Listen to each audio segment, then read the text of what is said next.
Like right now? Yeah, go ahead. Okay, yeah. It was nuts, dude. It was to be in a small town like that, like to be in Sacramento. It's not this.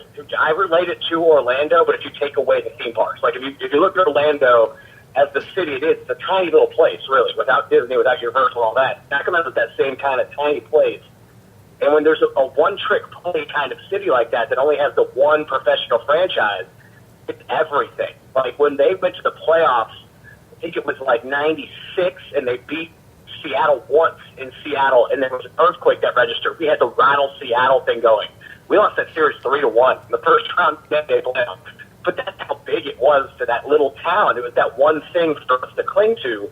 And then all of a sudden there was that strike-shortened season, that 50-game season at the end of the 90s, and the Kings made some moves. And they went and got C-Webb, and they went and got Divock, and they signed this kid that had troubles with marijuana and Jason Williams, and they wanted to get this thing rolling finally, make the Kings a good team. And they did, and it was the most insane turnaround to watch, to be in a city like that had really nothing to cheer for, and then all of a sudden was on top of the world when it came to basketball. It was so much fun to be out there for that. Yeah, and also another key thing, and I just want to let you go up after this, Diddy. You interviewed Donahue in Orlando, correct? I was a part of the interview. I didn't ask him any questions because I didn't want to be a jerk. You know, I didn't want to be an asshole kind of going into that. Because, you know, when you do this job, you have to kind of be impartial. And something like this, something like 2002 and that Western Conference Finals, as a fan, and when you get that vindication that your questions were correct, that something was amiss, something was stinking to high heaven, something was just screwing you over, and you're proven to be correct, it's so hard to move on from that. It's just the anger of it is just going to stick with you as a fan. So I had to kind of almost excuse myself from the actual interview and not talk to him directly because I didn't want to get mad and say something stupid as a professional broadcaster. But I had to call him and get him on the line. And oh boy, it took a lot. It was probably one of the hardest moments of my radio career to not say what I was thinking. Because boy, did I want to tell him some shit that day. You're like, you did this to me. This was one chance. Like, there was no other chance before. There's no other chance since for Sacramento. That year was the only year, and who knows what would have changed after that? Maybe there would have been more years if that year goes the right way. Good point. But that was the year that it had to happen, and because it didn't, or where we are, we're watching the Kings in a 12-year rebuild, and they're still in last place. And it's so frustrating, but, you know, as a fan, all you can do is keep showing up, keep acting like you love the team, because I fell in love with the team, and they were awful. They had a Hall of Famer in Mitch Richmond and nothing else. You know, when I first moved there, and I fell in love with the team, I fell in love with the city, and I fell in love with the fan base, and you have to stick with it, even though it's just been completely embarrassing to be a part of lately. But those 5-6 years, from the end of the 90s into, like, 06, I think was the last year they made the playoffs, that stretch was amazing as a fan. Just absolutely amazing to watch. I personally didn't like trading Jay Will for Bibby. Obviously, a basketball person knows that that was a good trade, and it was a win for Sacramento as far as overall talent level. But there was something different, I think, that changed, and I think it hurt somewhat in the 2002 series. Outside of Peja's injury, the swagger was different with Bibby than it was with Jay Will. And I think the Jay Will swagger in that series would have played so much bigger than you know you would have expected, because his persona could have changed things. And I almost think we saw that in 2006 with the Miami Heat when they had Jay Will. His presence, his persona loosened him up a little bit and got him to play ball. Whereas Bibby's that tight, you know, strict. He's a ball player. He follows his routine. He does his job, and he plays the game better than Jason Williams did.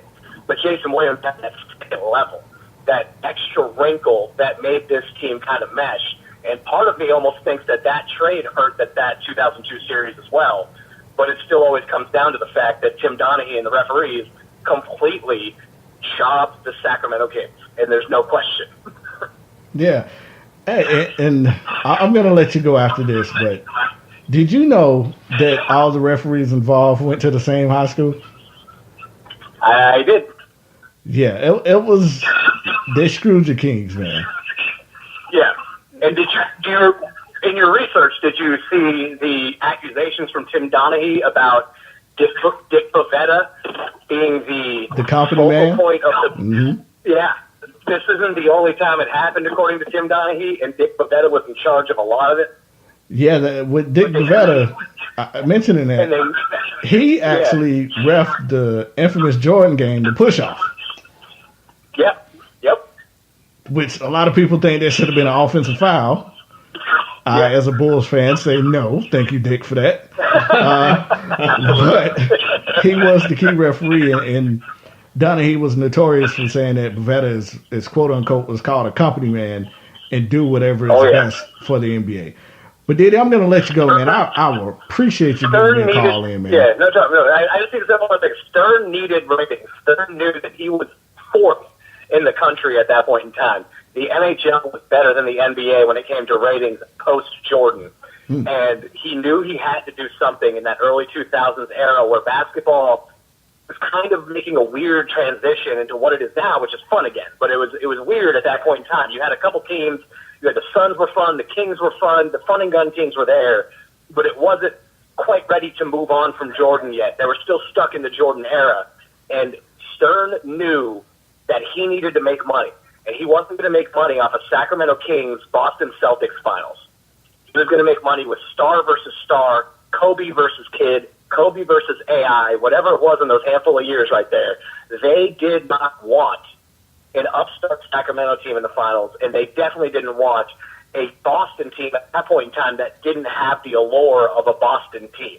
They didn't have that Boston Celtics fabled feel to them with just Antoine Walker and Paul Pierce at that point in time. They didn't like that. They didn't want Sacramento Boston. They wanted either Philly or New Jersey, and they wanted them playing the Lakers and nobody but the Lakers from the West. And it was blatant. And I've never been so vindicated in sports as a fan, because as fans, you know, you do it probably with your Bulls, with your other teams. My friends all do it here in South Carolina with Clemson, with Carolina, with everybody else. You always blame the ref and say this is fixed, this is bullshit, this is wrong, they're screwing us. But you're never right. You're just being a fan. You're being overzealous as a fan. Me and my father watched these Sacramento Kings Los Angeles Lakers games and literally looked at that TV and said, we're getting fucked. We're getting screwed. This is a job. This is terrible. And we were right. When are you ever right when that happens? You are absolutely, that's 100% correct. But, hey, man, before you get up out of here, let everybody know where they can hear your stuff at. Yeah, follow me on Twitter, Ditti33, D-I-T-T-I. I'm not a rapper. I'm not a rap mogul. So D-I-T-T-I 33 on Twitter. You can hit me up on Spreaker. Search Inside the Mind of Diddy. And obviously, Instagram, Facebook, all that stuff. Just search Diddy. You'll probably find me. Diddy, man, I appreciate you. I'll see you next week on Inside the Mind. Definitely, brother. Thanks, man. Peace. Ladies and gentlemen, that was Mike Venditti of ESPN Upstate. You can listen to his podcast, which is called Inside the Mind of Diddy, that you can get on Spreaker.com and ESPNUpstate.com. To me, he's one of the brightest young sportscasters in the area. And I know it may not sound over the cell phone, but I'm telling you, his voice is amazing on the radio. Excellent guy. I love the dude. What did you get from that? Because that was awesome.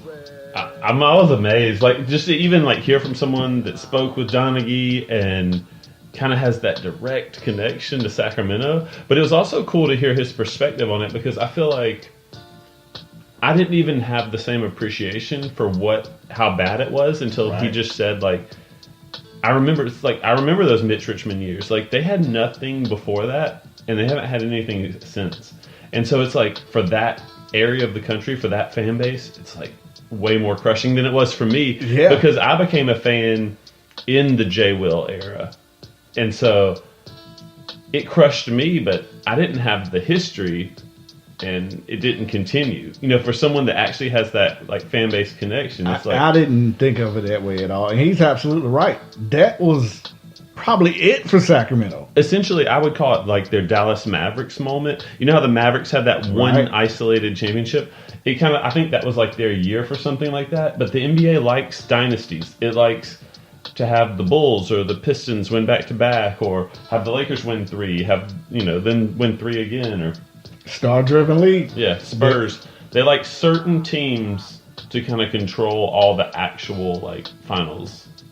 Man, did the I didn't mean to get you cut off on the gambling point.